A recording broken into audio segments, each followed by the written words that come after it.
Hello everyone, welcome to the lecture series of Computer Organization and Advanced Microprocessors. This is our lecture number 23. Now we are going to start learning memory organization and management.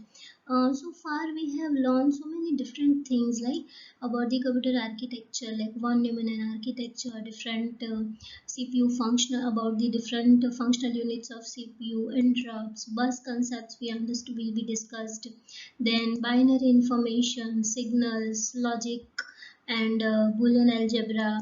Also, we learned about the different types of circuits like sequential, combinational, in that flip-flop, different ICs, that what is integrated circuits, their logic families, and in the last videos we learned about the data representation techniques, right? Like nines complement, tens complement, ones complement, twos complement, and the last we studied about the IEEE representation, in which we used to convert the decimal numbers into the IEEE 32-bit formats.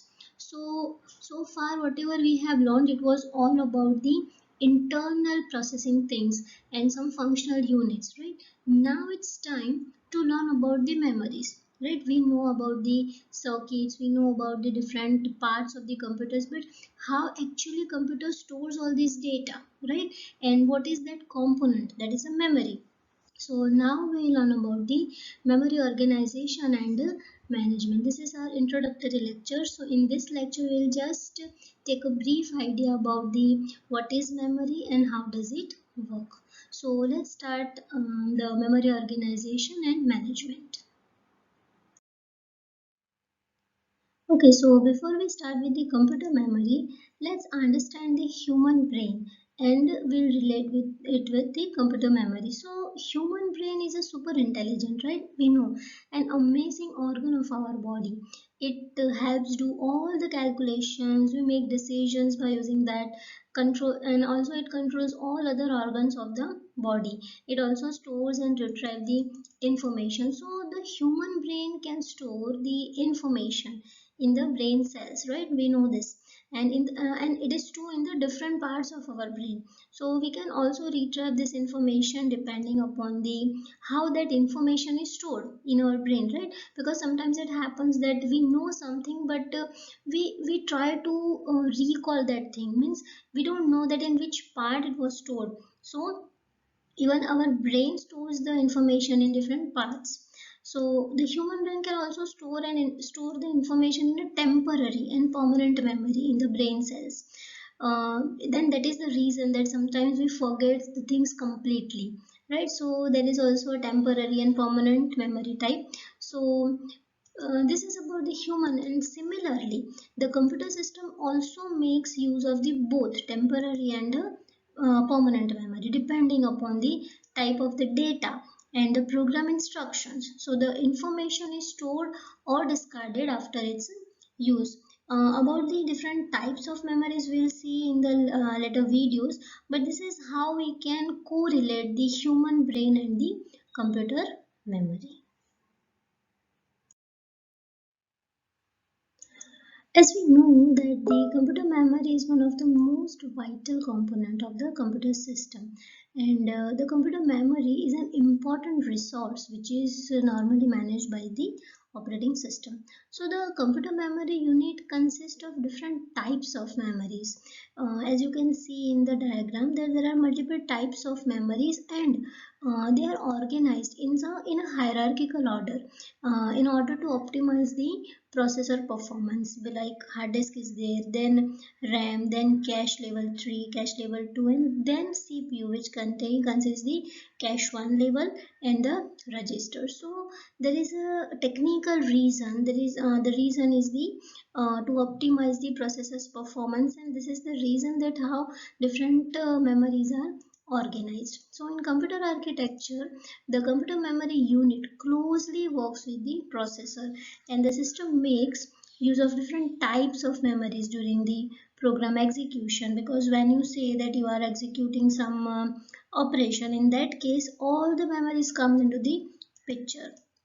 So what happens normally, the operating system loads the executable copy of the program into the main system, right? This is the main memory because we have stored that into the hard disk.